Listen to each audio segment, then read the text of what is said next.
এর আমরা 3 অবধি একটু আগে করলাম, তো 4-এর অঙ্কটা আটকে গেছে, তো 4-এরটা করছি। 16 দাগের 4-এর অঙ্কটা,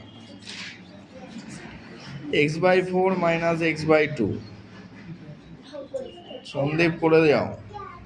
আমরা কি করব, একটা কাজ করব, আমরা একটা কাজ করতেই পারি, হ্যাঁ কি না? আমরা একটা কাজ করতে পারি তো, এক্স গুলোকে একদিকে নিতে পারি তো, হ্যাঁ কি না বল? মাইনাসটা এদিকে গেলে কি হয়ে যাবে, প্লাস হয়ে যাবে।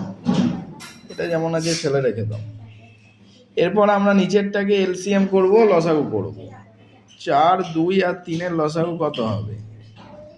এলসিএম, তার মানে এলসিএম কত হলো? এটা 2 × 2 × 3, বাংলায় লসাগু, ইংরেজিতে এলসিএম। অ্যান্সার 12। তার মানে এখানে কত দাঁড়ালো? 12। কত দাঁড়ালো? 12। 4 কয়ে 12, 4 3 দা 12, 3 × x 3x, 2 6 দা 12, 6 × x 6x, 3 4 দা 4 × x 4x। এটাকে যদি আমি ভাঙি, কিরকম ভাঙবো?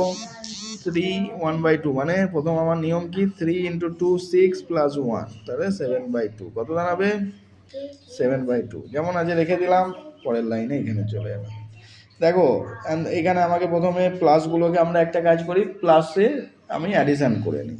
তাহলে এর সামনে কি আছে? প্লাসই আছে। +3 কি হবে? 7x হয়ে যাবে। মাইনাস 6x যেমন আছে রেখে দিলাম, /12। দেখো 3 আর 4 কত হয়? 7x, minus 6/12। এখানে 7/2 যেমন আছে রেখে দিলাম। পরের লাইন, 7x মাইনাস 6x করলে x/12, 7/2 লিখে দিলাম। তার মানে কি দাঁড়ালো? x সমান 12 × 7/2, 2 6 12, 42। তাহলে x এর ভ্যালু কত বেরিয়ে গেল বাবু? 42। কত বেরিয়ে গেল? 42।